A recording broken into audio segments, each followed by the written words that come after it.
make sure that we are, in fact, now live. So, hello everyone, and welcome to the Slam Jam Wrestling Show here on the Extreme Improv Xstreamed YouTube channel, as well as the Slam Jam YouTube channel, Slam Jam on Twitch, and quite possibly a couple of other places. I forget all the places we are at now.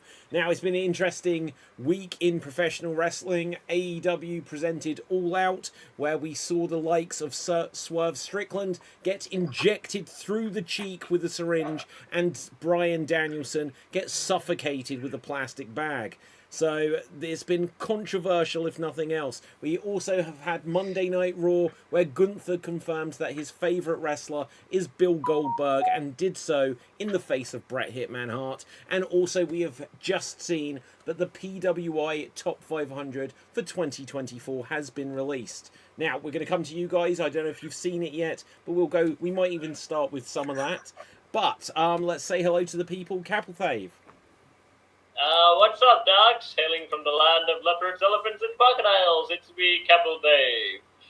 And I haven't seen wrestling in a while. Don't say that. It's not a good way to start a wrestling-based show. Dev, say hello to the people. Hi, I'm Dev, and I saw wrestling 10 seconds ago, so... What wrestling did you see 10 seconds ago? No Mercy. Oh, No Mercy. Okay, so... I watched the highlight video. Okay, do you know what? In our group chat, I didn't know if you were trying to troll us by saying, oh, guys, look, I'm going to watch this. And then you sent a link to I Believe in Joe Hendry on loop for 10 hours. I was like, oh, is this the link? And it was showing up Joe Hendry's face. Yeah. Right. So, anyway, I'll tell you guys, I don't have the full list, the top 500, but Pro Wrestling Illustrated magazine have released their top 500 wrestlers, male wrestlers, for 2024. Any guesses, unless you already know, who is in the number one position? I'm going to come to you first, Cap. Who do you think is the number one wrestler in the world this year? John Cena. Oh my God. Right, no, he's not on the list, but he could be on the list because he's wrestled in the last year, so I imagine he's somewhere. But, Dev, do you know? Adrenaline in his soul, something. Yes, absolutely. So, Cody Rhodes, it had to be his year. You know, WWE champion. He finished his story, and so it really shouldn't have been anyone else. What is interesting, though, is when I'll give you the top 5, and we can react to that, and then I'll tell you who the other 5 are. So, in position number 2, this is the wrong way of doing it. I should go from 10 to 5, and then we'll go from... I've already done number 1, though. So, at position number 10 is Mystico. So, I'm going to assume that this is the original Mystico, known as Sin Cara, if you remember Sin Cara. And he was garbage in WWE. He was like a complete botch fest. So, I'd be interested... But they made him lose all the time. That was the problem. No. There was multiple problems with that. Yeah, go on. First of all, they tried to get him to wrestle at WWE style, which he can't. Yeah. Number 2, his mask was badly made, so he couldn't see shit out of it. Oh. Number 3, he had to wrestle in the dark. Oh my God, yeah. So if you remember the Sin Cara matches, it was under a blue filter, long before the was the red matches. Yeah. What was it thinking? But hang on, how can you be like a masked luchador and you let someone design a mask for you that you can't see out of? He has to have at least some of the blame there. No. Apparently, this is Vince trying to screw him over.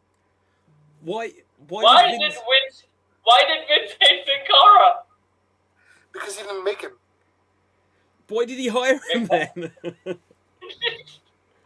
Diversity. He had to hire him because of, he had to hire a luchador. He didn't want to, but he had to hire one. Okay, so was this a period where there wasn't Rey Mysterio there? Yeah, Rey Mysterio was not active at that time, okay. Was he injured or in Lucha Underground? One of the two. Yeah, but, Vince likes Ray, right? Vince likes Ray, right? He likes making money from Ray. But, Vince isn't really an issue now, because he's out the picture. Yeah. Although there is going to be I'm trying to think, because, I thought, because, I was in school at that time, everyone was talking about Sin Cara, so I thought he was the next best thing. But, from what when I started watching him, he mostly lost. That's why I thought, oh shit, they're burying even losses. I need to show you videos of Mystico. I need to show you videos of Mystico. He is amazing. Okay. Also, fun fact, David. In Star Trek Picard, right? Yeah. Episode 1. The girl that was in episode, like, you know, the girl they rescue that was built by Data's creator and stuff at the very beginning of the series. Do you know what? Well, do you know what? I did watch the first season of Picard, but I don't remember it at all. Okay, so there was this girl that Picard had to protect and get home safely. Yeah. And, like, smuggle out. In that episode, she does Sin Cara's finisher. Oh, that's cool. Oh! Okay, so, anyway, moving on from Sin Cara. One of my favourite things, we haven't done trivia this week, but one of my favourite pieces of trivia was that Mystico was, known as Mystico, but there was already another wrestler called Mystico, who he basically took the name second. And so the original Mystico had to then change his name. Then in WWE, they renamed the famous Mystico Sin Cara, and when they brought in the evil Sin Cara, it was the original Mystico. The famous Sin Cara, the fake and original Mystico, the fake Sin Cara just became Sin Cara. It was such a weird set of circumstances. But I love the fact that it's just like Mystico, so close to Mysterio. Well, yeah, exactly. You know, the mysterious person. At number 9 in the PWI Top 500 for 2024 is the current World Heavyweight Champion, Gunther. And, I don't know, like, shouldn't he be higher on this list? Like, we'll see who else is on there. But he's lost one match, basically, ever. And he was Intercontinental Champion for the longest time period, and has now been World Champion. So I don't know when this period ended, but if he won the World title... He looks dreadful. A couple of months ago. What's that, Cap? I just googled him and he looks dreadful. Who, Gunther? Yeah. You don't know who Gunther is? He looks... Oh, hang on. I bet you've got retro Gunther who looks like Dominic Mysterio. Right. So let's see who he looks like now. Gunther has gone through like an amazing... Okay, hang on. I'm going to bring up the quintessential Gunther picture here. So all three of these are Gunther, and like he's got an incredible shape to become world champion. But check out that blonde hair, right? I think that's the Gunther he was going for, the Gunther from Friends. Do you know what? Well, Gunther from Friends, maybe. But he's a hell of a wrestler, and he was Intercontinental Champion for the longest out of anyone ever. He was the WWE UK Champion for the longest anyone ever held it. And now he's the World Heavyweight Champion, but I don't think he's going to be... What's his character? Oh my god, so literally the straight up way of saying what his character is he's Austrian, but literally when they had this pay-per-view in Germany a couple of weeks ago, yeah, Cap, that's the right, your mind's going in the right direction, I guarantee it. Right direction. Literally, they had the pay-per-view, the bash in Berlin, and Randy Orton's in the ring with him, and he's like, I'm gonna beat you in your home country. And it's like, he's Austrian, he's not German, right? And okay, yeah, fair, okay, that kind of makes sense. His character is basically an authoritarian character who thinks he's superior to other people. That would upset American and British people, right? Three things I forgot to mention. I want to quickly go back to Sin Cara for a second, right? Yeah. The evil Sin Cara had a friend called Hunico. Yes. Sorry, Camacho. Oh yeah, had yeah. a friend called Camacho, who is now Tangaloa Yes. on the bloodline. Yes. So, And yeah, that's a weird evolution going from like oh my Sin god, Cara's do you know friend what? to When you go back to WWE from like the noughties and like the early 2010s, there's so many people that they had who were just in garbage gimmicks who like later become something better. Example, Cody Rhodes. Cody Rhodes is a great example of it. Cap, what are you gonna say? Undertaker's lawyer, Tommaso Ciampa. Yeah. Right, Cap. What I was going to say, I think you guys did speak about him in the Slam Jam chat, and I immediately replied the thing that you didn't say, David. So he's a beep beep. Yeah, yes, he is. Well, kind of. What's up, David? You missed one important picture about Gunther that I posted in the StreamYard chat just now. Okay, so hang on, in StreamYard chat, let's bring this up. So yeah, basically, and look, here's the other thing. WWE, originally Gunther was, he as a wrestler he was known as, oh my god, right, he was known as Walter or Volta, and when WWE, as they always have to, renamed him, and I forget what the full name was, but originally they were going to rename him Gunther and then some Germanic sounding last name, which was the name of a Nazi commander in World War II, and people You said it. Well, no, you can say it. It's not, it's not a banned word in any way. But this is just talking the reality of, perhaps what they were going for. But look at this. This is Gunther. So he gives like the hardest chops out of anyone in the world. Like, oh my god, who was it, Dev? Do you remember when he chopped someone and he left a handprint on their back? Was it Shane? Will Ospreay. No, it was in WWE. I'm sure he did it to Ospreay as well. Yeah, Sheamus. Yeah, Sheamus. He chopped someone, and afterwards there's a photo of just a handprint on them from where he's chopped. Although, to be fair, even if you chop Sheamus, there'll probably be a handprint. Oh my! Hang on. Okay, Gunther handprint. Let's look this up. Or it might have been Walter at the time. Gunther WWE handprint. Let's see if I can find it. Yeah, it's Sheamus. Okay. Yeah, Sheamus. I might bring up is the first thing that comes up actually is the video. Let's try to do this without. I've got a picture if you want. Well, okay, but it's on TikTok. It's on TikTok, so it's not going to be too bad because it's already very cropped. Oh my god! Put up the shield. I'm going to put up the shield. Don't worry. So let's get the shield. And send the picture in the chat.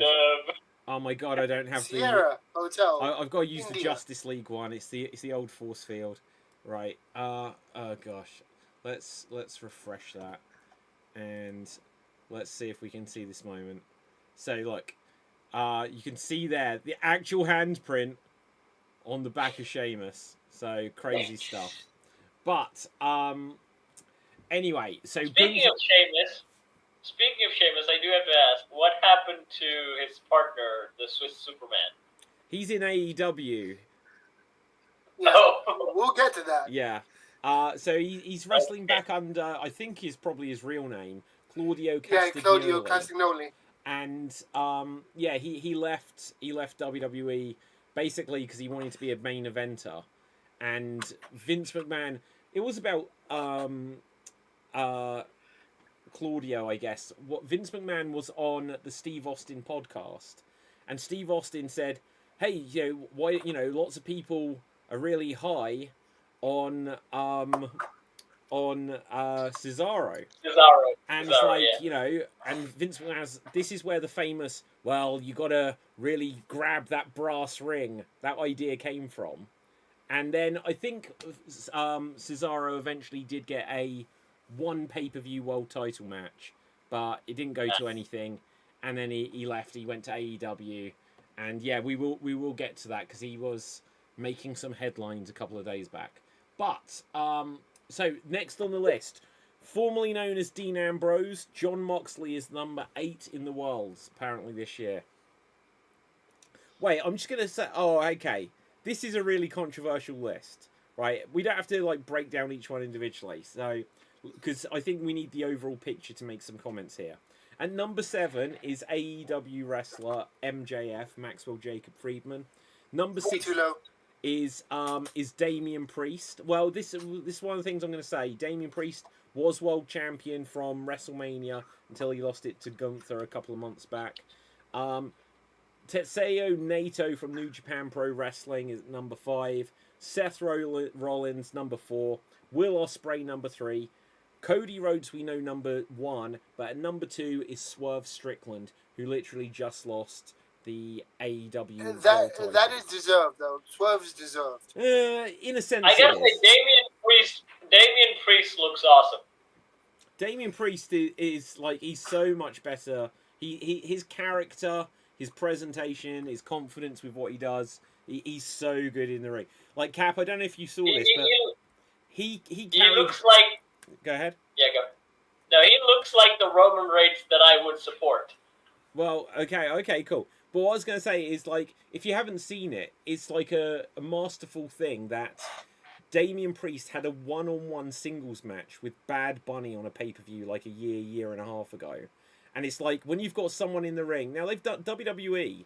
They're celebrity wrestlers. You know, obviously Logan Paul, but Pat McAfee wrestling and Bad Bunny has completely changed the landscape from a few years ago when you'd have, like, Drew Carey in the Royal Rumble.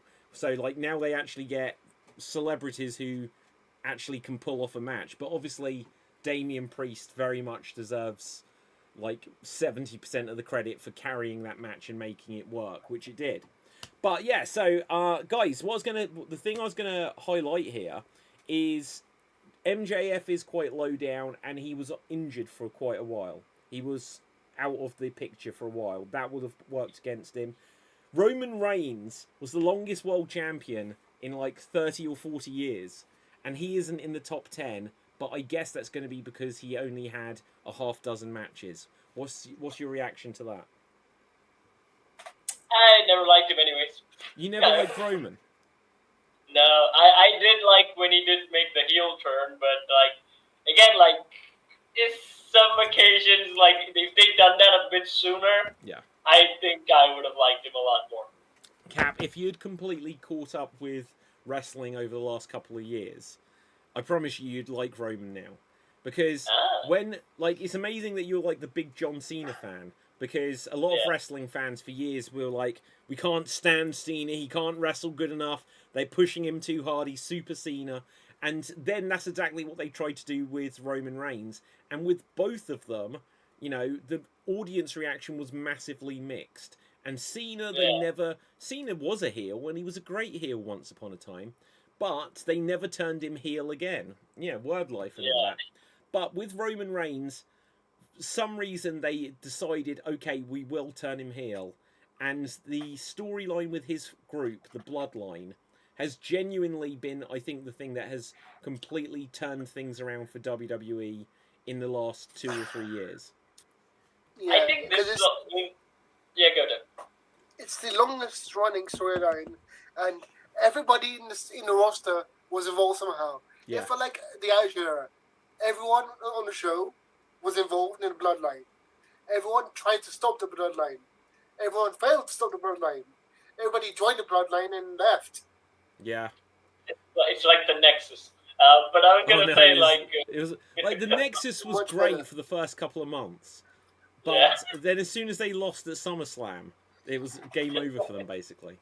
But, like, with Roman, I gotta say, it's like, I like when he did turn heel, he did not turn into a coward heel. He was like the Brock Lesnar figure, like, yeah, I'm a bad guy, but, like, I'm not gonna run away from a fight. I'm not gonna do, like, cheating stuff. I'm just gonna be the badass. I like that. And I always think, like, when I looked at Roman when he first came on the Shield, I thought, oh, there's a guy who can play Lobo. And why is he not doing Lobo things on wrestling? Although I don't think he does have the charisma to be a character like Lobo. No, he does. He does. Yeah. No, he does. He does? Yeah, Okay. because here's the thing. Oh, no, go ahead, Dev. Go ahead. Okay, so I'm going to break this into DC Comics, so that Geek Battle! Right, go for it. Yes! Okay, so Roman went from Bane, from pre-Nightfall Bane, to Dark Side. Ooh. He's now the Dark Side of WWE. Yeah, I get, but, like, I don't think he can play the Lobo, though. Like, Dark Side, Okay. I can understand what he's saying. No, Yeah. the reason why in I terms think... of power. The reason why I think you need to see Roman from the last 2.5 years, basically. I've seen some couple of clips of him. Yeah, but so again, basically, his it's character basically work, Cole Hogan talking. like Yeah, his character work now, his charisma, what he was before, he was nervous. They were giving him scripts, and nowadays they just they'll tell him where they're going, but clearly so much of it is just what comes from him, and he's so much he's a great performer. Honestly, he's 100 times better than what he used to be when he was just doing crappy scripted promos that clearly was no good. Because I remember, do you remember when he had to drop a world title because he'd got leukemia? Do you remember that, guys? Yeah. Clearly, they just let him speak from the heart, and that promo, obviously it was real, but it just it went to show that wow, he can really talk and engage an audience and everything like this. And what we've had in the last couple of years from Roman is that, like, Cap, if you didn't see it when they were building up to WrestleMania and The Rock joined the Bloodline, The Rock was doing all of his promo stuff. And he was about to do the final, if you smell rather. And all Roman had to do was just place his hand on the rocks to stop him. And just hold it there. And the whole place, like, blew up with, oh, like that. Because the Rock's doing his thing. And all Roman had to do was place a hand there. No, he's so good. I would have... I am agreeing with, like, Dev's assessment of Darkseid. And I think, like, by his... Even when you said, like, he's speaking, right? He kind of does... come off as when he can do scripts when it's a bit more relatable and as a normal straight bad guy like character. So I think Darkseid is good. But the thing with Lobo, I think Roman can play Lobo if Roman had Dean Ambrose's persona. But I don't think that's his stick. So Darkseid's good. Okay, fair enough. Now, anyway, any other thoughts on the top 10? Cody, Swerve, Ospreay, Rollins, Naito, Priest, MJF, Moxley, Gunther, and Mystico. I'd swap Damian Priest and Naito, and MJF should be higher. Yeah, like, I think MJF should be higher, just because... But the weird thing with AEW, and I think I was speaking about this on the show last week, AEW, and I'll, like, give you my thoughts on this, Cap, just to give you a sense of what I think's going on there. They've got a weird habit of not making the world title as important as it should be. So, this guy, MJF, if you know who he is or not, he became world champion, and then for the entire run of his world title reign, I think he only main evented half of the pay-per-views that happened. Maybe even slightly less. And then he eventually lost it to Swerve Strickland. I don't think there was someone in between. And for ages, Swerve wasn't the main event. And I don't know how many main events... Joe? Oh, yeah, Samoa Joe, you're right. I knew there was something missing there. So MJF lost it to Samoa Joe. Samoa Joe held it for longer because we thought he was going to be a straight-up transitional champ and just straight on to someone else. He held it a few months. But then Swerve got it, but for most of his reign, he wasn't promoted in the main event enough. And now Bryan Danielson, a.k.a. Daniel Bryan, is the world champion. He won it at All in London. And then the very next pay-per-view, 2 weeks later, Swerve is now in the main event in a non-title match. And Daniel Bryan is on the penultimate match leading into it. They don't make their world champions the main event. And AEW need to get that right. I have to say, like, when superstars have shifted and they have to change their names completely, and I go, like, who the heck is that guy? I approve Daniel Bryan's choice of becoming... Bryan Daniels, thank you. Now I know who you are. Well, but the thing is, that was the funny thing, is his real name is Bryan Danielson. And when he was in WWE, they were like, you've got to come up with a new name. And I think was it William Regal? That's what I remember in the story. Yeah. Said to him, well, why not just Daniel Bryan? And he went with it. And they went with it. So Bryan Danielson became Daniel Bryan. And he was on the original. He was on the original NXT, which was like, it wasn't like a promotion. It was like, here are some wacky challenges where you're carrying a keg and stuff like this, right? Oh yeah. And like one of my favourites on it was that there was a thing where they had to try to sell as much merchandise to the audience as possible. And Daniel Bryan was just like, take it, and he was winning over the crowd. He was just giving it away. And on the commentary, Michael Cole, whoever, was like, what an idiot, that isn't winning the task. And it's like, yes it is, because he's winning the fans, right? But anyway, when, like, in that original NXT, they put Daniel Bryan with The Miz as The Miz being Daniel Bryan's mentor, and the entire internet went, Daniel Bryan is like, Bryan Danielson is 100 times the wrestler Miz will ever be. Why is The Miz the mentor of Daniel Bryan? Right? I feel bad for Miz. And then, I feel bad for Miz. well, no, it's true though, right? And then when Daniel Bryan got eliminated, like 2 or 3 weeks from the end, because clearly this was a point where this aspect wasn't scripted. They didn't know who was getting eliminated. But like Daniel Bryan on the microphone, he's like, yeah, this Daniel Bryan doesn't seem like he wins very much, but Bryan Danielson does. And he was clearly thinking, they screwed me over, I'm going back to Ring of Honor and the Indies. No, you forgot the best part. Oh, go on. The two of our mentors were William Regal, his actual teacher, and Chris Jericho, his friend. I know, yeah. And who else was a mentor? Like Christian? Like, literally, they put him with the very worst person to be a mentor for him. So is that on storylines or is that on like real? So I'm gonna break the emotion here, like pull back the curtain. They did it on purpose because they wanted someone who's completely WWE, completely entertainment, with someone who's completely wrestling. Yeah. Because William Regal told the story of originally they wanted William Regal and Daniel Bryan together, but William Regal pushed for Miz and Daniel Bryan so they could eventually build it up to a Miz versus Daniel Bryan story. Yeah. Wrestling versus entertainment. Do you know what? You go on, Cap. Yeah, I knew, I saw a video where, Mark Henry said, he told a lie that Daniel is, 6 foot or 6'1", when they asked for, we need new wrestlers. And said, Mark Henry, I lied for him because, they only wanted big guys. And I wanted to get for him to get him in. Because if it was too short, Vince would be like, no. Or Vince was like, Mark Henry was like, yeah, 6'1". Yeah. How tall is Vince? Vince? Is he about 6'3"? No idea, but taller than 6'3", 6. Vince McMahon is a tall dude. Vince McMahon. Oh. Yeah, he's I think he's actually really tall.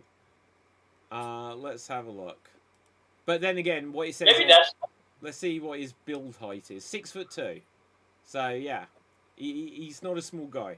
Is this exaggerated as the heights in WWE in general?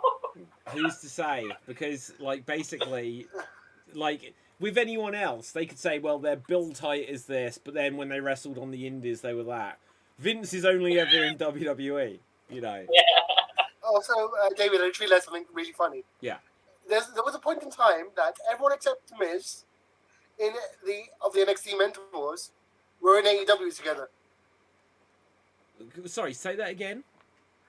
All the mentors in the NXT Season 1 were, except for Miz, were all in AEW together. So, Regal, Christian, Jericho, wow, how about that? Matt Hardy. Oh my god, you're right, yeah. Jesus. John Morrison? No, Johnny Nitro. No. He was from Tough Enough. That would be like getting someone... So Tough Enough was what they did before NXT, where it was you can become a wrestler. But no, maybe they had him as a mentor at some point, but it would surprise me. Yeah, he was a mentor in Season 2. Oh my god, that's ridiculous. Right, well anyway, guys... So and they were pushing him to... Yeah, go. No, go and Cap. That's they were pushing him in 2012s, along with Sheamus, but then they clearly favored Sheamus over him. I always felt bad for that. I thought John Morrison could have been really good. No, he is really. He's everywhere. In fact, his gimmick is he changes his surname to whatever company he's wrestling at. Yeah. Yeah. What is he in AEW? Isn't he Johnny TV? Johnny Elite. Is he though? Is he? Let's AEW roster. Maybe he is. Yeah, he has to lose the beard though. He looks more like Prince Caspian with the beard. Okay, so let's have a look. So, he might even be on the Ring of Honor roster at the moment. So, let's see. Huh. H-I-J. Oh, yeah, look, On Johnny Ring of Honor. TV. Johnny TV. No, he's Johnny TV on Ring of Honor.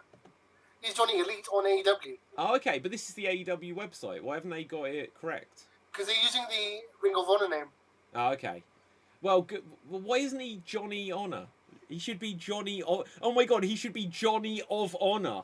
That would be amazing, right? Johnny of Honor. Ring of Honor. Yeah. Okay. Right, anyway, speaking of AEW, let's come to All Out. So we can react to the stuff. Obviously, Cap, you haven't if you haven't seen the show, but like the first thing I'll say, we had one of the unfortunate big talking point coming out of the show was people said that AEW went too far. I'll try to see if I can get photos of this, but after No, David, I wouldn't. Oh no. Oh yeah, okay, I see what you're saying. I wouldn't. Okay, well let me describe it. So Daniel Bryan Danielson wrestled Jungle Boy Jack Perry and won, right? Christian Cage has got a contract that he can cash in whenever he wants, and to me it's a bit lame that AEW have just ripped off the Money in the Bank concept, but whatever. Yeah. Christian Cage has got this. He's going to come down and try to cash in at the end, but then the rest of Bryan Danielson's group turns up to protect him, and it's Jon Moxley, it's Cesaro, so Claudio Castagnoli, it's a guy called Wheeler Yuta, and then it's Neville, if you remember Neville, who wrestles under the name Pac. And so they're all there to protect Daniel Bryan. So Christian backs away, and they're celebrating, yes, in the ring. And Claudio goes boom like that, and uppercuts Bryan. And Bryan sits down. He's not knocked out. He's like, what the hell's going on? And whilst he sat there, Jon Moxley puts a see-through carrier bag, like a cellophane bag, over his face and starts suffocating him.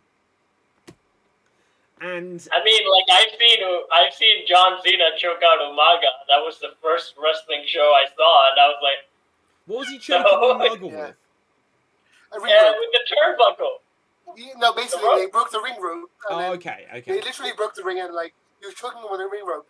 That was my first WWE match, and like I had a big thing. My sister will not allow to watch wrestling because it's too violent. The only exception that I could get was John Cena, and that was the first match that I played. And John Cena literally killed the dude, at least in my eyes, when I was 9 years old. Yeah.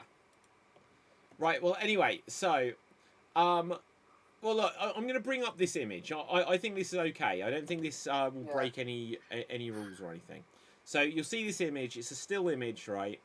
And so he put this over Daniel Bryan like this. Now, the thing I pointed out, because it was shocking. It has holes, right? It has holes, right? Well, the idea is no. But look, Daniel Bryan's hand is free. Both of his hands are free. So the joke I made about it is, why didn't you rip it? Just go, like that, rip a hole in it. Get a breathing hole in there. But anyway, so that was truly shocking. And then the next thing that AEW had, Swerve Strickland versus Hangman Adam Page. Before you move on, really quickly, go ahead.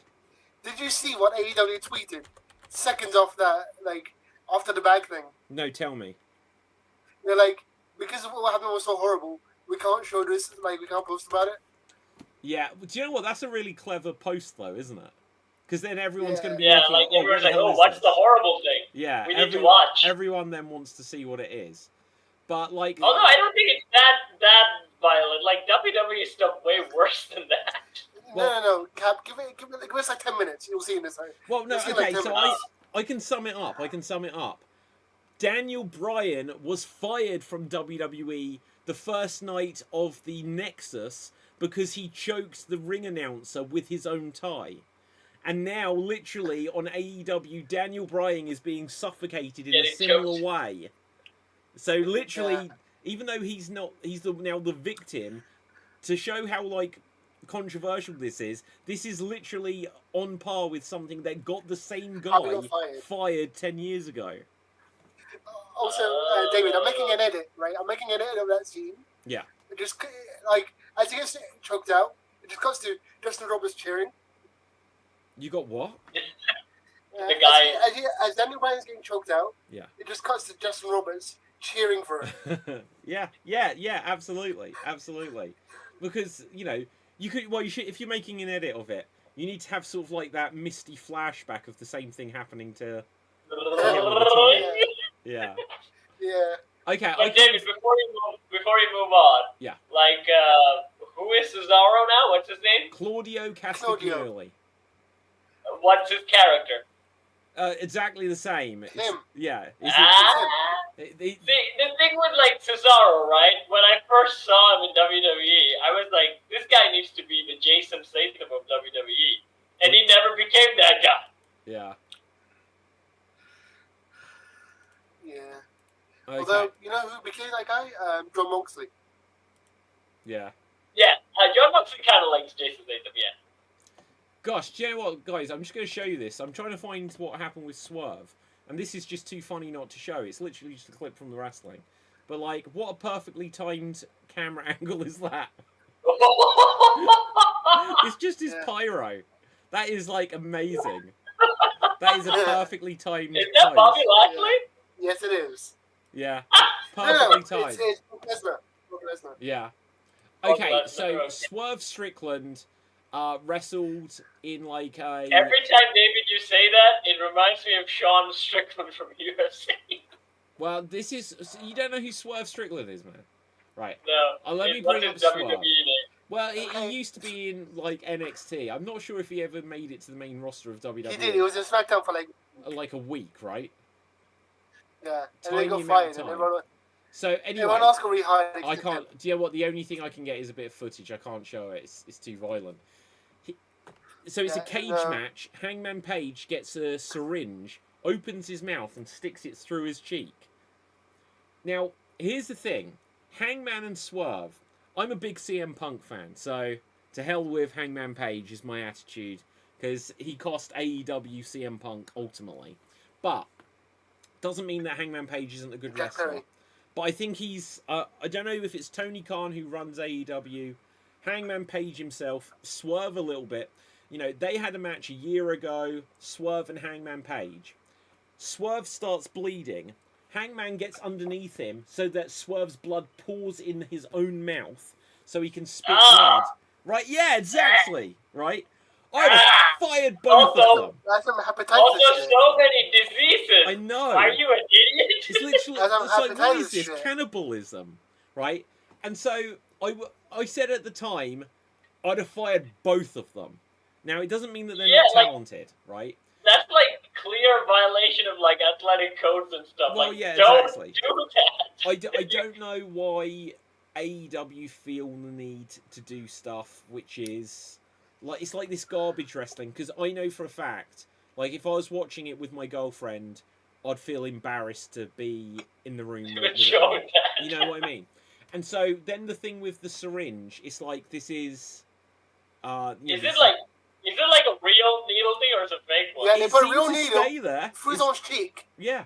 Dang, man, no, don't do that. It's like through one end, coming out the other. Yeah, it's like you don't need to do that. Is my honest opinion, right? Isn't there a controversial wrestler like Ajax or someone like that? I saw many clips on YouTube where it's like does like stunts like this, gets arrested. New Jack. Yeah, it kind of sounds like that. He's dead now. That's right. Yeah. But it kind of sounds like that. It kind of sounds like that. So New Jack was a special type of person, like an actual bounty hunter before becoming a wrestler, right? And then he wrestled a guy. I'm trying to remember who. Mass Transit. No. Oh yeah, that's a different story. Who was the guy that he threw off the thing? Shit. Was it not Mass Transit? No. So Mass Transit was a guy in ECW who was just like a jobber, and he was underage. He was like 14 or 16 or something, and he was like, "Yeah, I'm a wrestler," and he was a really big guy, and he wanted to like he was going to be wrestling New Jack, and because he was excited, he was like, "Hey, we should do this and do that," and basically not respecting that the veteran should be the one leading the match. He was giving too much information, and he wanted to bleed in ECW. So New Jack's like, I'll bleed, I'll cut you, and he cut him. Right, that was one thing. Yeah. And then Vic Grimes. Vic Grimes. Yes. So they climbed up a balcony, as that always used to happen in ECW, And when they got up there, Vic Grimes looks down. He's like, I don't want to do this. And New Jack's like, we're doing this. And they go off. But because New Jack literally had to pull him, New Jack got injured. They both got injured. But it's because Vic Grimes tried to chicken out. It's like, what are they meant to do? Both climb back down, right? So, basically, New Jack got landed on. Didn't land at all well. Not that you can land well off a balcony anyway. And I think it affected his vision. So, roll forward to Combat Zone Wrestling, I believe, a few years later. And they had a scaffolding match, I believe. So, there's like scaffolding above the ring. And New Jack, and there was a stack of tables stacked up. And New Jack decided to take revenge just by throwing Vic Grimes off of this with the intention of just throwing him to miss and maybe could quite possibly have been attempted murder. Luckily for Vic Grimes, I think he hit the ropes and bounced off it, but it looks terrible when you see it. And it's like I've seen clips of his stuff. Like, I don't know who he is. Like, I've seen like this is the most dangerous wrestler in like shorts and stuff. That's like when you said like he's doing extreme stunts like this. Like I'm getting flashbacks to those clips I saw. Yeah. Cap, I put the gif of it in the StreamYard chat. Yeah, I'm not going to bring that one up though. So anyway, but yeah, so some of this level of violent stuff, I don't think mainstream wrestling should do it, and WWE shouldn't do it. I hated WWE, even though it was clearly pathetic. When they did that eye for an eye match, if you remember that, where the only way between Seth Rollins and Rey Mysterio, you had to extract the eyeball of your opponent. This was during the pandemic. Rey Mysterio, on the corner of, like, the steps, is holding a fake eye, right? And it was so clearly fake, but at the same time, I was like, it goes too far. It goes far too far. I mean, like, I like when they did, like, Buried Alive matches. Yeah, that's like, fine. That kind of, because like it's clearly a magic trick and it's like stage and looks cool. Like as a kid, you'd be like, oh, it's real and thing and stuff like that. But like doing too much body horror stuff is, I would say, don't. My problem with so David didn't mention it, but I had another problem at the very beginning of the match. When they were lowering the cage, they nearly got decapitated. Oh shit! Oh my god, yeah. And like Preston, like the manager had to run and like push them both in to make sure they didn't get decapitated by the cage. Yeah, but okay. Oh, speaking of body horror, guys, we'll get to Geek Battle whatever day that is. That might quite possibly be tomorrow. As a slight aside to that, I saw the movie The Substance as a preview of it. Right, I'll talk about it tomorrow in terms of body horror, but. If you don't need to do like body horror stuff in wrestling. I don't think it's necessary, right? No. Yeah. But go ahead. It feels like Tony Khan treats wrestling like Sam Raimi does. Yeah. Oh my god. Yes. Yeah. I would say instead of doing that, I would say create interesting characters because like that was the selling point of WWE. That's what NXT used to do. Yeah. Do you know what? Like, in fact, NXT still does it. Yeah. Okay. So let's get on to the rest of the results from All Out. So MJF defeated Daniel Garcia. Any particular thoughts on that, Dev? Good match. I liked the match, but I didn't like the fact that it was MJF starting again. Why is it always the first match? That's a good question, right? I don't know why. They're not like MJF. I don't know how much they just re-signed him for, and when he got his tattoo included in the. Is it a case of like he doesn't want to be there after the show or during the show? Does he want to go there, like do his stuff and leave? Is it that they're trying to he was in the main event for quite a long time, and they don't want to put him in the main event yet, and they're kind of struggling what to do with him. I think. But the problem is, he is praying for the main event. He is made for the main event. He doesn't need to go back to the beginning. Yeah. I don't know. Like, AEW have a load of problems just with organising stuff. Like, and Do you remember the finish of the Garcia MJF match? Because that was Remind me. messed up as well. They botched. Did they remind me what They happened? botched the finish. I can't exactly remember what happened, but they botched the finish, and like MJF was mad, and they had to redo it, and MJF won, but they played Garcia's music. Oh my And it was god. a mess. Well, then, didn't Garcia like get? Because the idea was that MJF like did a spike pile driver or something on him, and then he got his revenge after the match, and that'll be the blood. That's the end of their feud now, right? But anyway, I think the revenge was to make up for the botch, basically. yeah, we have. Also, guys, I'm gonna give you a UFC fact. You are not allowed to pile drive someone in the UFC. Actually. Yeah, you can slam them, but you can never do a pile driver. That's the rule. You can't do that in the UFC. Can you slam someone on their head? Yes. No, not directly. Again, you can't do it like a pile driver or anything. No, but where you okay, drop could you the head. powerbomb them? Could you count? Yeah, you can powerbomb. Yes. You Okay. powerbomb them. You can powerbomb. You can power slam them, so they land on their neck, but you can't like pop them on their head. To be fair though, you think of a pile driver. If you squeeze someone's head between your thighs, they're not actually going to get anywhere. The thighs are probably the strongest muscle in the human body.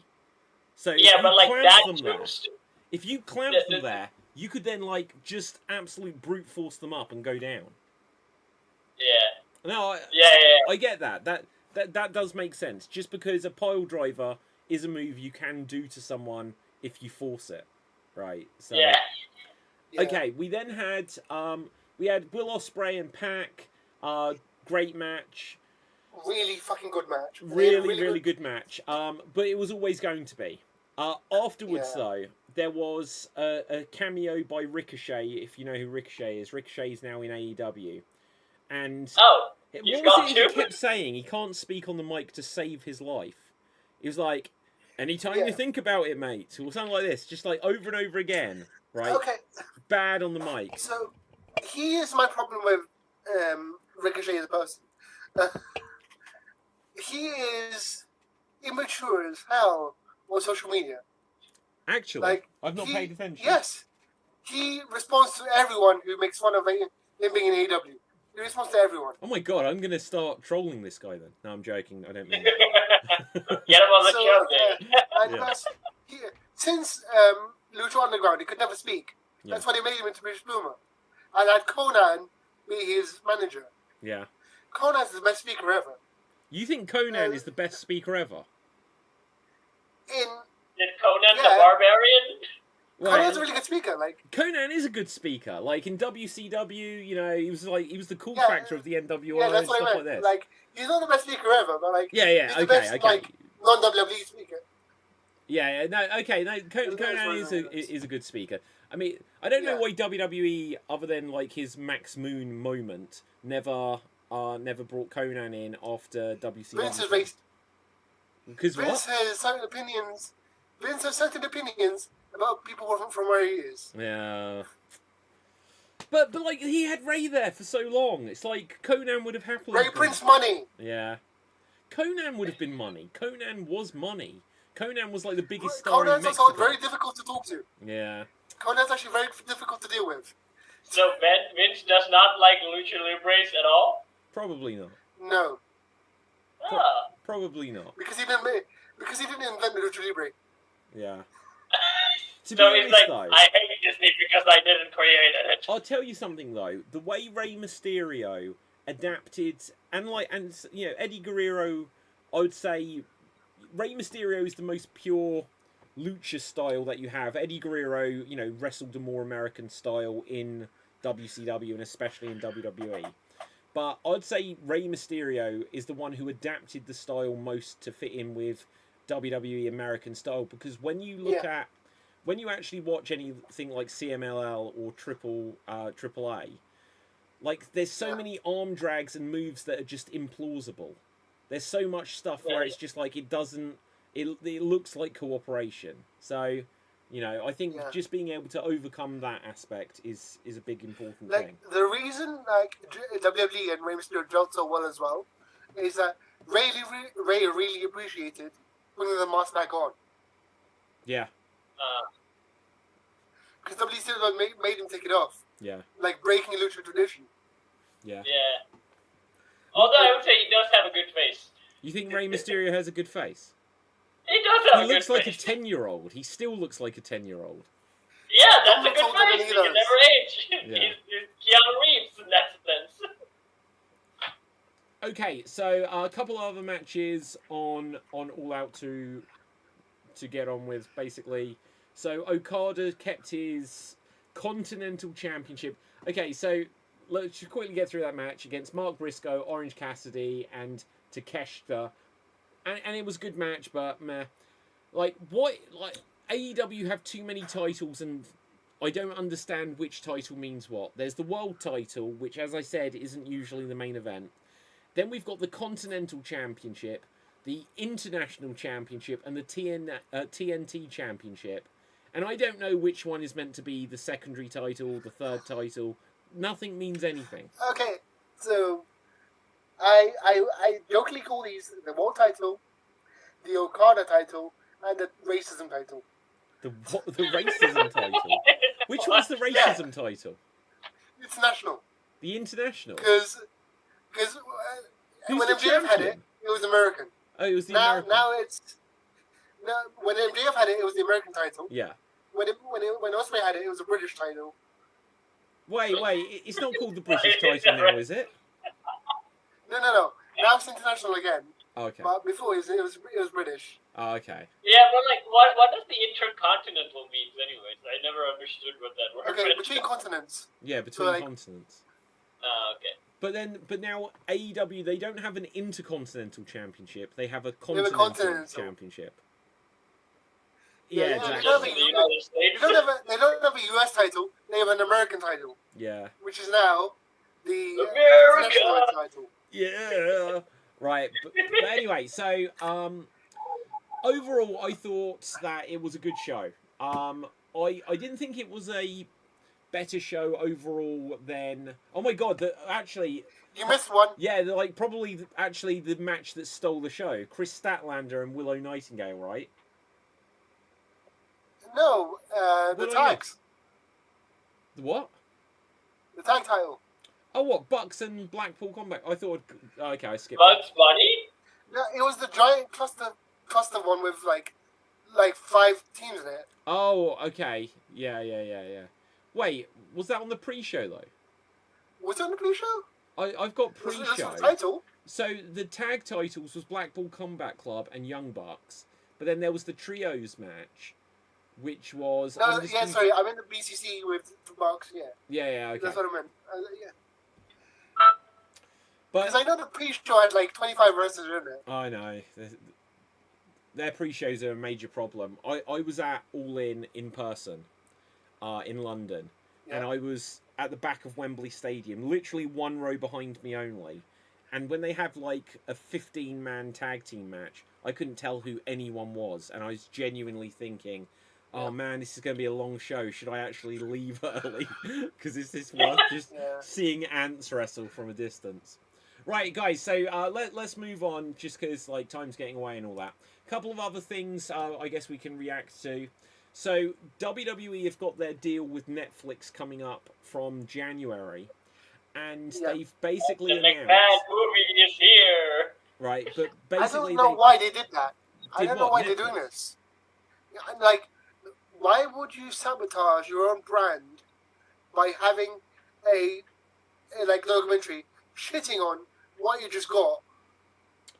do you know it's such an interesting thing because when is it out? It's out in like a couple of weeks, right? Next week. Next week, Is it? right? 20- We're gonna 25th, see 25th. because they were making that documentary for years, and it probably wasn't going to be harsh on Vince. But now, Yeah. obviously, they were like, "Oh well, WWE's coming to Netflix. We filmed this whole thing. Let's put out a poster where it's going to be like, oh, Vince is the puppeteer,' and then it's probably not going to be that harsh." They're Yeah, prob- I think it's not going to be that hard. I don't think it's That's going to be my- that harsh. Because like it has like the Rock and stuff, so like if you have him, Yeah. you're not gonna get into like very nitty-gritty details. Rock would be like, Well- nope, I'm out.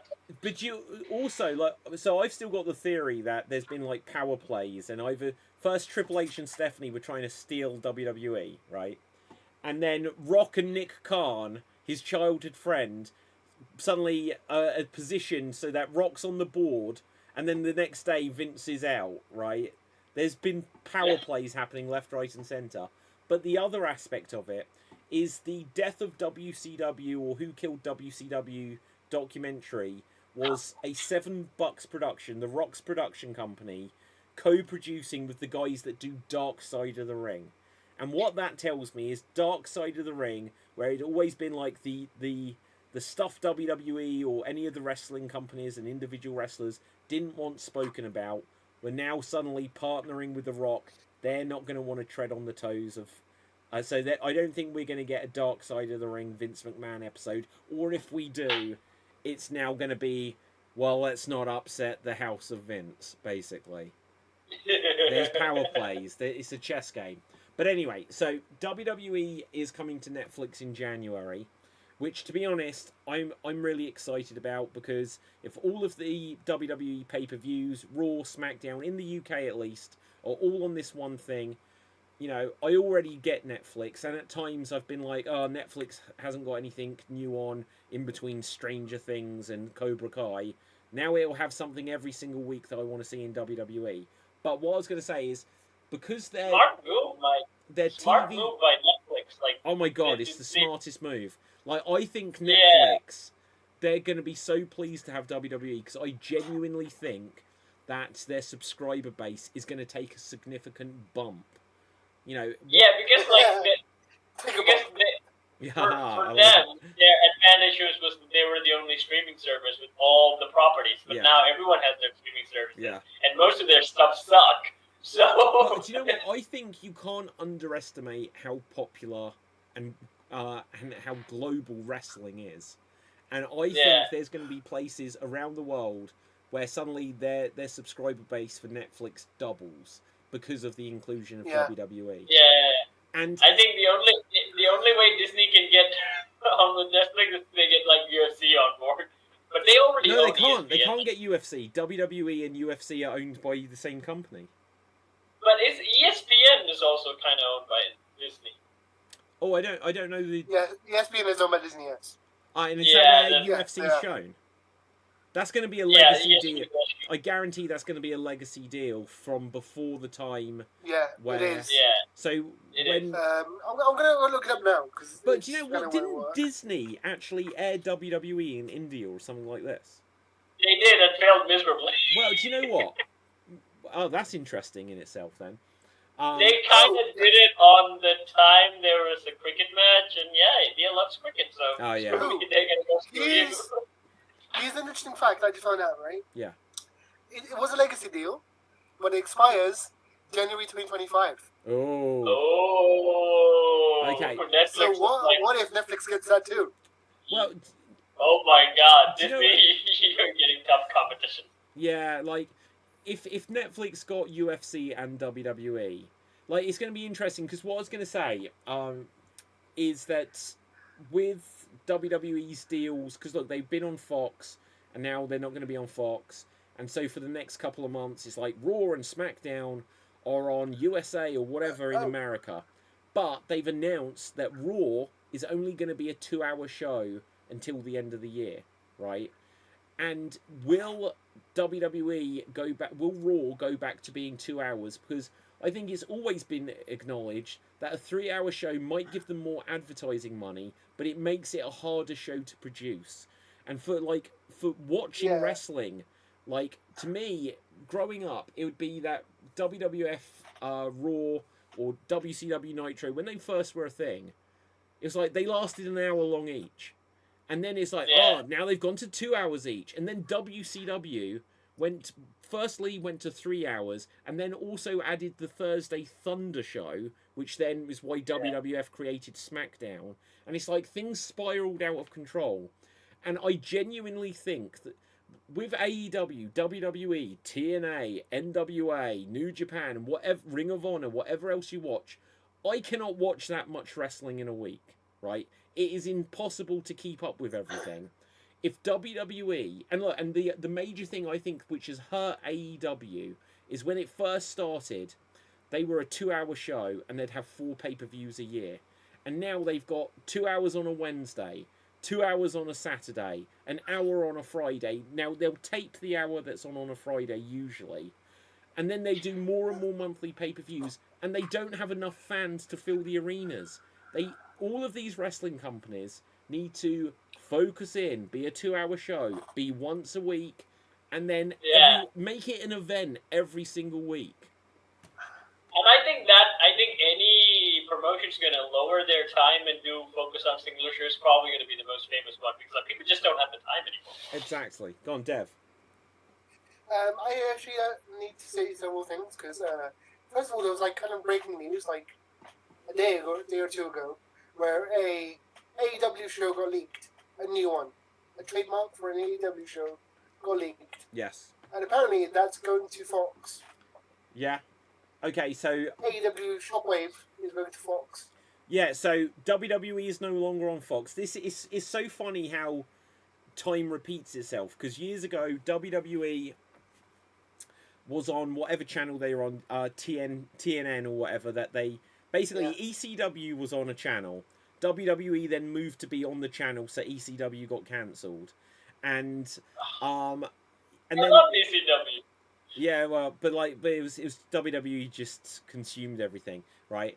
And so then like when WCW was going to end, it was like I forget which names of all the channels from USA Network or whatever, right? So WWE, I'm muddling up with WCW. My thoughts are clear now. WWE was on USA Network, and WWE went to a different channel, and so then TNA were like, "Hey, USA Network, you don't have wrestling anymore," and so like they just did a swift move to the channel that lost wrestling, suddenly grabbed some lesser wrestling, and it sounds like the same thing is going to happen again, where like Fox is now going to be without wrestling, and so now they'll pick up something of AEW. I also have to. This is a small add-on going to the streaming services.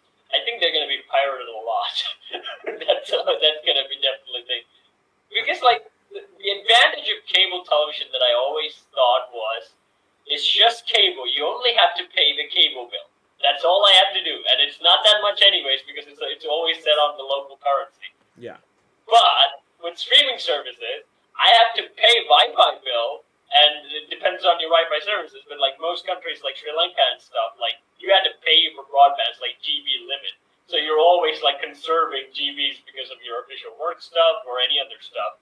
But if it's on like Netflix, like it's easier for me to pirate, because if I go through the service, I have to pay Netflix and I also have to pay my Wi-Fi bill. It's double the money for me. That's really interesting, just because, and it goes to tell you about like different places in the world and stuff. I would say I can't say about America, but I would say the UK at least has got to the point where there's pretty good internet, like across the whole country, and fast internet too. And so I think we're reaching the point where everything is integrating online stuff to the point where they don't see that as being an issue. So I mean, go ahead. My phone line is on the internet. Yeah, like likewise. Like literally my phone line. Do you mean like a landline? Yeah. Yeah. Like if the internet goes down, we can't make phone calls. It's crazy, right? Really? It's so crazy. Yeah. How much... So the landlines are not landlines anymore? Not anymore. Yeah. Yeah. They replaced it all last year. Yeah, and it was a big controversy where literally like, well, what happens if the internet goes down? What happens if we, if you lose like power and stuff? They were like, oh well, there's this battery thing that you can get. Right? It's crazy. It's crazy. But anyway, so AEW might have another show called Shockwave. I think whatever the deal that AEW have with TNT, where they're currently at, with Turner, TBS, whatever they're currently on, I think AEW need to get a new deal where they say, well, Rampage is going away, Collision is going away, and we're going to have Dynamite, and we'll have Shockwave if this is going to be a thing. But basically, they should have a 2-hour show, sell out the arena each week, and not push their fan base to having to attend too many shows, because they're not growing honestly, enough. what I would do is I'd scrap Collision, which was a CM Punk show. Yeah. I'd scrap Shockwave and have AEW Dynamite on Wednesday and ROH on Friday or Thursday or whatever. Yeah, he bought Ring of Honor and couldn't get. Well, here's the thing: he couldn't get a TV deal for it. He tried, but people were like, obviously television executives didn't understand. If your brand is called All Elite Wrestling, then why are you giving us another show called Ring of Honor Wrestling? It's like Ring of Honor needs to be to AEW what NXT is to WWE. Then it would make sense. Yeah. But or like at least a SmackDown to its Raw. Yeah, I don't even think that. Just have it as because otherwise, because SmackDown and Raw are meant to be equal, right? Yeah. NXT, it's okay that it's in this small little studio and stuff like this, right? I mean, you could make it online only. If you don't get a TV deal, put it on Twitch or something. Yeah. Put it on Twitch or Bleacher Report or something. Oh, you say that, Cap, but the reason TNA got so big is because they started Guys, you're freezing on me here. putting on Twitch. I would say, like, free platforms are much easier for you to get more fans than, like, if you're with the paid platforms. David, we can't hear you. David, your connection is being weird. Okay, yeah, it's being a bit weird. May begin to wrap things soon just because it's happened twice. But UK's Wi-Fi is failing. Get your landlines back. Yeah, damn it. Right, but no, I think TNA was on Twitch for a while. Like, TNA is this weird story of, like, how have they survived 20 years and stuff like this. And I guess it's because, for the most part, whenever they try to go big, they're quickly like, oh, it's scary out there, and they just keep it small always. Okay. So, as a Twitch streamer, I need to explain how TNA used Twitch to get big. The main way that you get big on Twitch is through clips. And wrestling is really clippable. Yeah. Yeah. How do they share the clips on Twitch? There's a button, there's this clip, whatever you're watching. Yeah. You can make the clip. And where does the clip get shown? The clip is shown? made. That just get posted everywhere. Like Twitter, whatever. Oh, okay. Yeah. You can make the clip and then post it anywhere you want it. Cool. So the clips are really viral, which brought a new audience to the Twitch stream, which is how they grew their fan base from non-Russian viewers. Do you know, that's what they do, right? Like, Twitch streamers usually, like, get clipped on, and then they put it on YouTube, and they get more audience on YouTube as well. But they mainly stream on But you know, it's a really like TNA's got a really interesting story. Just because when they first started, they didn't have a TV channel, and so they did pay-per-views every single week. And the proposition was, well, if you're spending $40 for a WWE pay-per-view once a month, and you get 3 hours of wrestling, you pay $10 a week, so it's still $40 a month, and each week you get a 2-hour show, so you get 8 hours of wrestling for the same price. But as soon as they could get a TV deal, they did, and it was like on Fox Sports for 1 hour, but it was on like at 3:15 on a Saturday afternoon, and they had to pay for it. And eventually, like I mentioned earlier, WWE shifted off of USA Network, and then they put TNA, followed by, or maybe it was the other way around, like Ultimate Fighter, followed by TNA, so they'd have Ultimate Fighter as a lead-in. And like TNA, the funny thing is, their history, they have had higher ratings, and like television landscape is different nowadays, but they had higher ratings than what AEW has ever had. Like, they'd do 1.5 million on a like Thursday night or whatever. Their problem was they signed Hulk Hogan and they said, we're going head to head with Monday Night Raw. They lasted like 3 weeks and they were like, shit, we can't take the heat, and they got out the kitchen. And then after that, like TNA, they messed around. They ended up. They gave too much power to Hogan and Bischoff and turned into. They gave too much power to Hogan and Bischoff trying to fight Vince. Yeah. They couldn't get the control back for ages. Oh my god! And those two turned into WCW. But people were so excited when they signed Hogan, but literally from the first week that Hogan was there, they suddenly brought in the Nasty Boys and Val Venus and there was like half the roster wasn't the TNA roster anymore. And Jeff Hardy turned into this like umbrella waving guy for some reason. Yeah, like suddenly there was Hall and Nash and Victory Orlando Road. Jordan and X-Pac was there, and it was a completely different roster. And then like a week later, Sting was too.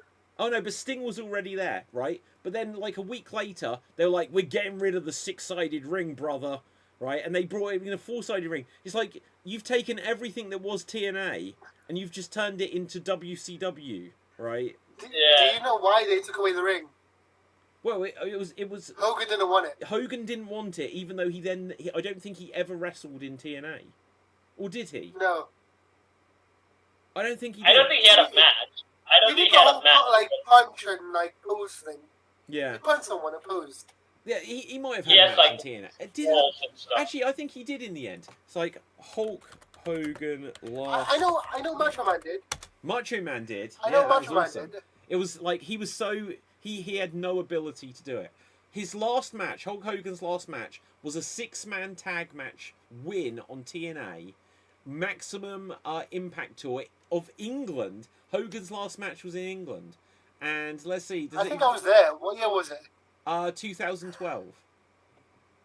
Aha, I was he's there. still in school. Okay, I was there. okay. Let's see what it says his last match was. So, many people thought no, they didn't think it was Randy Orton. Right? It doesn't say what the match was. Where does it actually say what it was? So Hogan's took his last match took place in the UK, teamed with former rival Sting and Bully Ray to take on the Aces and Eights. Doc, isn't that for God's sakes, isn't that shit like AJ Styles goon? I can't even remember his name now. God, Festus, what's his name now? Not Gallows. Jesus Christ, my brain. Like, okay, Mr. Anderson, which was Mr. Kennedy, and Devon Dudley. Oh my God, what a shitty lineup. Jeff Hardy was in that too, right? Not in that match. Okay, so we need to talk. Do we need to bring up Victory Road? What, Jeff Hardy at Victory Road? Yeah. Well, we can do. Cap, if you haven't seen it, Jeff Hardy in TNA was just like off his head in one particular match, which is a good. It's worth seeing just because it's a surreal moment, right? But Oh, but I'm sure Dev or I will. send me the link, Jeff. Send me the link. I'll send you a link afterwards. Okay, but Because, anyway, so let's begin to wrap this one up now, guys. Just before my internet completely goes, I'm going to refresh wrestling Twitter to see if there's any breaking news. Is there any like cool characters like God, Sting, Undertaker, or the Boogeyman? Well, actually, you mentioned this. So the thing we've got like this, the supernatural character of the moment is the Wyatt 6-6, which is Bray Wyatt's real life brother, Bo Dallas. Oh yeah, Uncle Howdy, and Bray Wyatt then obviously passed away, but they'd already introduced the Uncle Howdy character, and they'd been teasing like the Wyatt 6 or the Wyndham 6 or whatever when Bray Wyatt wasn't in WWE. He'd got some plan, and now I don't know if he'd told everyone his plan and that they're now bringing it back without him obviously there to honour him. But Uncle Howdy is the leader of the Wyatt 6 or the Wyatt 6-6. And so you've still got Eric Rowan, who was in the Wyatt family. Then you've got Nikki Cross, who is basically Sister Abigail. Dexter Lumis. Wait, isn't that another wrestler, a blonde wrestler? I forgot the name of. What, Dexter? No, Lumis? Alexa Bliss. Did I say Alexa Bliss? Yeah, No. He thinks he's. So Nikki Cross is. Yeah, so I don't know where Alexa Bliss is. I think she had a baby or something. So Yeah, she had a baby. She's a maternity leave. I'd be amazed if she didn't get involved in this story when she returns, though. No. Okay, so let me explain. There's 5 of them, right? There's 5 of them in the group. Yeah. That's why they call the Wyatt 6 as in SICKS. Yeah. When Alexa joins, they'll become the 6 as in SIX. Yeah. Although people were saying that the 6th one is Bray. You know. No, but like all the logo now doesn't say 6. It says. No, I know that. SH. Yeah. Right. But I want more, like even looking behind you, David. You got the Ultimate Warrior, basically He-Man. Like, we need more stuff like that. Okay, we had Matt Hardy. yeah, oh my god, yeah. Right, anyway, let's begin to wrap this up, guys. I can't find any important breaking wrestling news, so I'm gonna trust that everyone's made it. Last thing, actually, I will say, if you haven't seen Raw, so Gunther is on Raw, and he's in the ring with Bret Hart because it's in Canada, and he's like, Bret, you're always my second favorite wrestler. And the audience like, boo. They think he's gonna say Shawn Michaels. He's like, but my favorite wrestler is Bill Goldberg, who obviously retired Bret Hart, kicked him in the face and stuff. I don't even know how Bret Hart had the humor to allow that in the storyline there, but yeah, good stuff. I saw like some clips of Bret Hart talking about stuff, and he said like he never really had a good persona. But I always thought he had a cool persona, like Bret the Hitman. Bret said he himself never had a good persona. Yeah, like he said, like his character no, like was Bret really Hart that good. is like legit my like childhood hero. He's like he always spoke about respect cool and everything. Guy. To the point, guys. To the point. I'm never more than a couple of foot away from my Simpsons Bret Hart figure. Not that you can see it with the there you go. You know, got to respect the Hitman. Now, let's wrap this up. Dev, where can the people find you? They can find me on TikTok and Twitch under the name FWDAT. And my wrestling recommendation is the Rascals match on NXT No Mercy. Yeah, okay. Cap, where can the people find you? You can find me on Sundays where I sing and dance and throw myself in the bucket, and I work with puppets. And next week there's gonna video that DevMate's gonna premiere with that Demon Slayer and stuff. If wrestling people care about that, also watch that. And my wrestling recommendation. Okay, there was a match with like a fatal four-way with like Undertaker, John Cena, Triple H, and then Kane with the other guys, JBL and Randy Orton and Edge. So go watch that. This is always my best match to watch on YouTube. Okay, cool. So my name is David Pstansky. Find me on Facebook, Instagram, Twitter at David Pstansky. But more importantly, make sure you smash that subscribe. Look up Slam Jam Wrestling Show on all of the platforms. And yeah, this is one of the last shows of Slam Jam before it evolves. It becomes NXT 2.0. It isn't just going to be Monday Night Raw. It's going to be Raw is War. It's going to the next level very soon. There's going to be fresh formats, fresh look, and all kinds of stuff changing up the show. Not just this. Check out tomorrow Geek Battle, which will be one of the last Geek Battles of the current era before things go to the next level.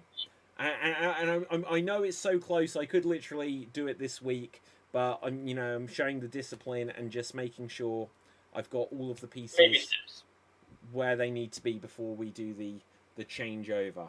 But with that, until next time, stay safe, always stay extreme, live long and prosper. That's what I say on Geek Battle. You Slam Jam bronies. So snap into a Slam Jam. Boom. We're off the air.